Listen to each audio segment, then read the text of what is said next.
Matagumpay na naisagawa ngayong umaga ng Miyerkules, ika-12 ng Marso 2025, ang Unity Walk, Interfaith Prayer Rally at Peace Covenant Signing sa pangunguna ng Talavera PNP na pinamumunuan ni Police Lieutenant Colonel Marlon Cunal bilang paghahanda sa nalalapit na halalan sa buwan ng Mayo.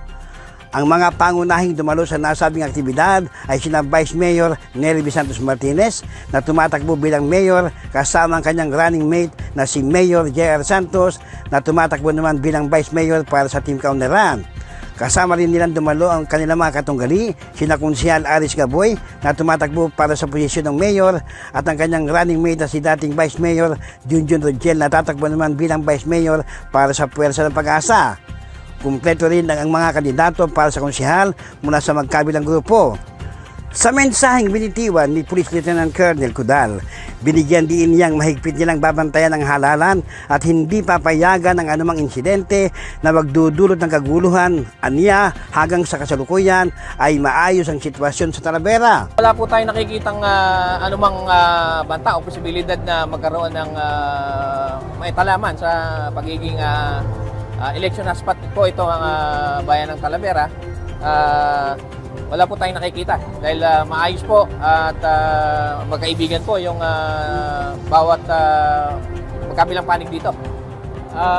This time was very peaceful po dito sa bayan ng Talavera. Katunayan po, katatapos lang ng ating Unity Walk tsaka Peace Rally and Peace Covenant dito sa bayan ng Talavera. So majority po ng ating mga kandidato ay dumalo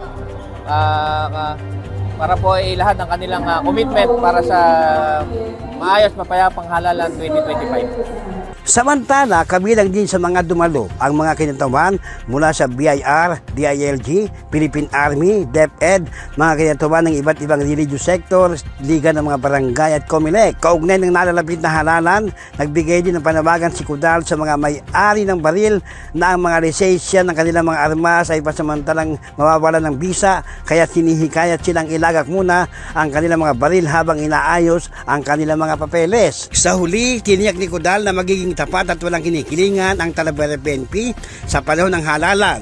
Yung kapulisan po ng Talavera, pangunguna po ng inyong lingkod ay angat po na maitawid ang eleksyon 2025 ng maayos, mapayapa at may puso na halalan para sa 2025. Pumasok po kayo na ang kapulisan ng Talavera ay nakagitna at maitawid po ang halalan ng maayos at mapayapa. Para sa Balitang Nueva Ecija, ako si Agalinsangan, nagulat para sa DWN Teleradyo, ang inyong kakampi.